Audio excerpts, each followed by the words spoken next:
Gubernur Kalimantan Utara berharap pemuda perbatasan sebagai pintu gerbang Indonesia dapat bersama-sama mendukung Ibu Kota Nusantara (IKN). Harapan itu pun disambut baik pemuda yang ada di Sebatik, Kabupaten Nunukan yang bertekad meningkatkan SDM pemuda perbatasan dengan wawasan dan pendidikan yang lebih maju. Inilah tarian Padupa, tarian khas Bugis, sebagai bentuk penghormatan kepada tamu-tamu agung. Tarian Padupa yang dibawakan oleh para penari dari Sanggar Hastadia ini disuguhkan saat menyambut kedatangan Gubernur Kalimantan Utara dan rombongan Ketua KNPI Pusat.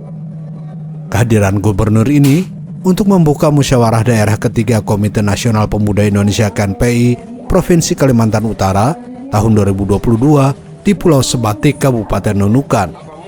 Digelar di perbatasan negeri, Gubernur berharap pemuda perbatasan sebagai pintu gerbang Indonesia dapat bersama-sama mendukung Ibu Kota Nusantara (IKN) yang tentunya juga diharapkan sesuai tema Musda kali ini, Pemuda Satu, Energy of Harmony, membangun Provinsi Kalimantan Utara maju dan terdepan.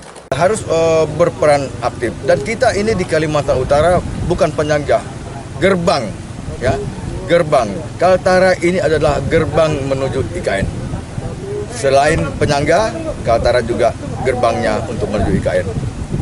Dan pemuda harus siap, ya, mendukung, ya, terbentuknya IKN ini. Begitu pula Ketua Umum DPP KNPI, Haris Pertama, yang berharap pemuda perbatasan kompak dalam segala bidang. Pemuda yang terpilih sebagai Ketua DPD KNPI Provinsi Kaltara nantinya bisa mengompakkan para pemuda di Kaltara, karena kita tahu Kaltara adalah wilayah perbatasan, maka pemuda harus menjadi aktif, ya, berperan aktif dalam menjaga wilayah perbatasan bersama pemerintah daerah serta TNI dan Polri.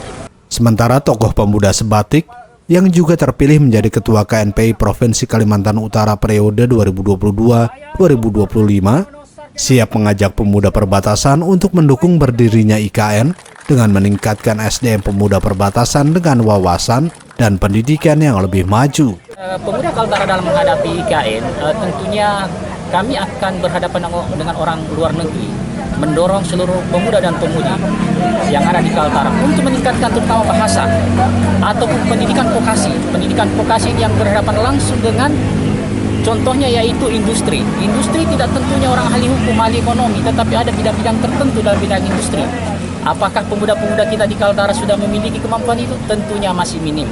Perlu ada pendidikan vokasi yang tidak terlalu lama pendidikannya, kerjasama antara pemerintah, industri-industri yang ada di sekitarnya, sehingga adik-adik kita, pemuda dan pemudi yang ada, bisa ikut mengambil bagian pendidikan di tempat industri yang telah ada, kemudian siap kerja di tempat itu juga. KNPI Kaltara akan mendorong seluruh pemuda dan pemudi untuk meningkatkan beberapa hal, utamanya pada bahasa ataupun pendidikan vokasi. Dari Nunukan, Kalimantan Utara, Devi Novelina Mulia, Nusantara TV melaporkan.